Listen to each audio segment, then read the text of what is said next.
Ok. Alors bonjour, bon dimanche déjà. Donc j'ai décidé de vous faire une petite vidéo, petite guidance pour aujourd'hui ce dimanche parce que hier on n'a rien fait. Donc voilà, c'était comme ça, c'était voulu.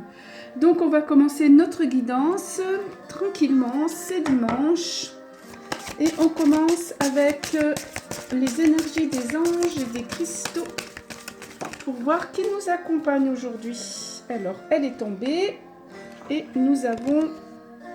Wow! Bah oui, voilà pourquoi. L'archange Michael et le lapis lazuli, la vision. Voilà. Eh ben, chaud aujourd'hui, hein? L'archange Michael avec nous, avec le chiffre 8, l'infini, la stabilité. Et là, je vais chercher la sagesse universelle.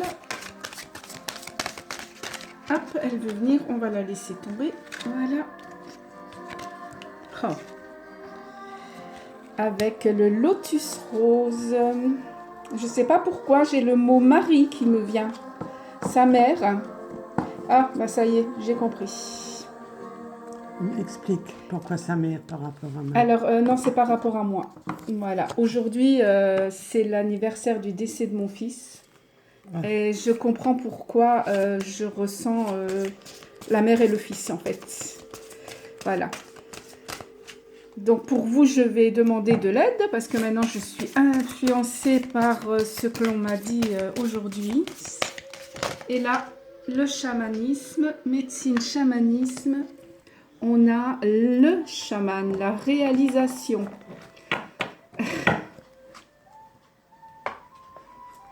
Alors, on voit une chamane avec son tambour qui envoie les bonnes vibrations pour la réalisation de ses vœux ou de ses soins, de ses guérisons ou de ce qu'elle apprend.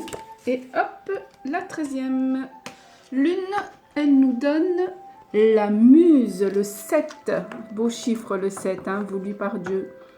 J'exalte à chaque instant votre liberté d'être. Laissez jaillir votre lumière. Alors, on est à la fois avec Jésus, avec Michael, l'archange Michael, que j'assimile souvent justement à Jésus, mais chacun voit comment ça lui vibre à l'intérieur. Donc la vision de voir les choses, autrement.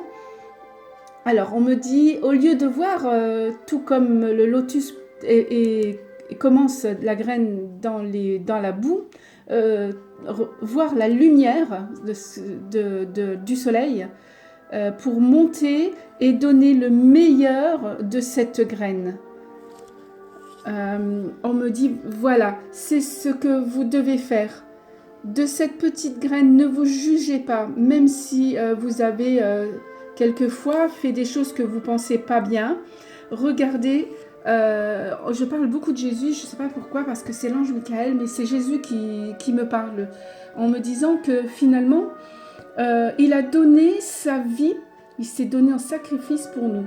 Donc, ça ne veut pas dire que vous devez tout le temps faire des péchés, mais par contre, si vous avez fait quelque chose que vous pensez, vous, que c'est mal, tout comme cette graine qui va pousser dans la boue, allez vers le haut, allez vers la lumière et déployez tout ce que vous avez de plus joli.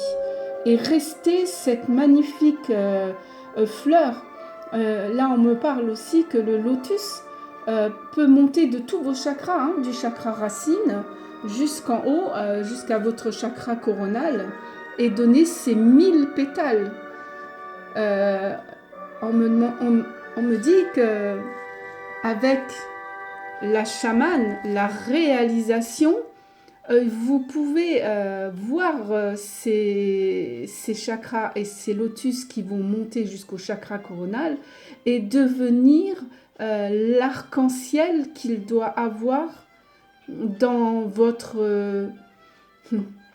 Alors c'est très compliqué parce qu'il me montre à la fois l'ADN, l'arc-en-ciel. Voilà, voyez votre lotus de 1000 couleurs avec un arc-en-ciel et à la place de l'arc-en-ciel, que ça soit votre ADN qui tourne. On est en train de soigner l'ADN maintenant. Waouh, c'est chaud pour vous, je pense, mais voilà, je dis ce qui me vient et ce que l'on me donne. Je ne suis pas étonnée avec l'archange Michael, ça ne peut être que fort. Hein. Donc la muse, en fait, c'est une femme libre, c'est une femme féminine, c'est une femme qui, comment dire, quand elle passe, c'est fluide, c'est parfumé, c'est doux, c'est la mère même, c'est la fille, c'est la féminité même, la muse. Le voilà. 16. Le 16, hein, si c'est un 7, comme j'ai dit tout à l'heure, le chiffre 7, hein, c'est voulu par Dieu. Il y a un pôle masculin, un pôle féminin. La muse, elle a exactement ce qu'il faut.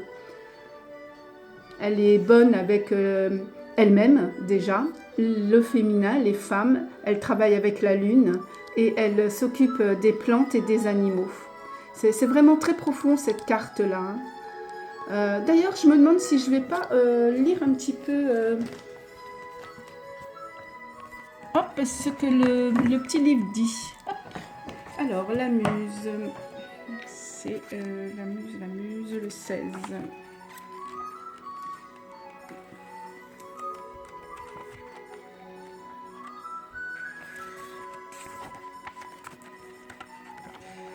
Alors, comme je ne prends jamais mes livres, voilà. Je n'ai pas de maison carrée et étriquée, car ma liberté est mon essentiel, qui me mène vers l'inconnu.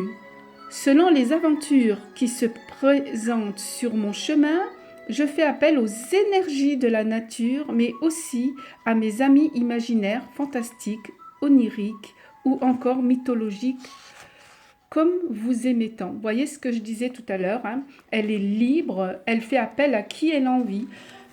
Si elle a envie d'être dans les fleurs, elle va aller dans les fleurs. Elle va peut-être se mettre un parfum fleuri. Si elle a envie d'être avec les animaux, elle va aller voir les animaux. Voilà. La muse, c'est vraiment une personne qui est dans la joie, dans son être même. Être, elle est être. Ok. Alors, je vais vous lire aussi le mantra sacré. Vous pouvez le réciter aujourd'hui. Gardez-le dans votre cœur pour ce dimanche.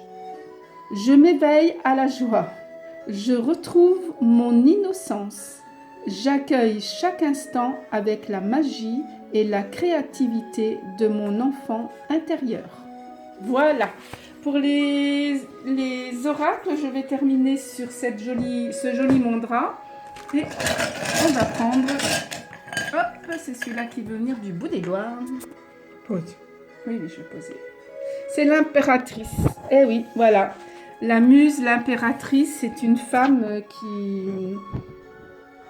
qui est... Alors, la dernière fois, on voulait que je vous dise, je vais vous le dire maintenant, parce qu'avec la papesse, la prêtresse et l'impératrice, je me suis un peu emmêlé les pédales. C'est que les messages vont tellement vite que... Voilà. Donc, l'impératrice, en fait, ce n'est pas une reine. La reine, elle a sa lignée. Elle est née pour être reine. L'impératrice, elle impose. Elle est venue là parce qu'elle a imposé. Elle a mis toute son essence pour être là où elle est aujourd'hui. C'est une femme intelligente et qui sait à la fois être une muse.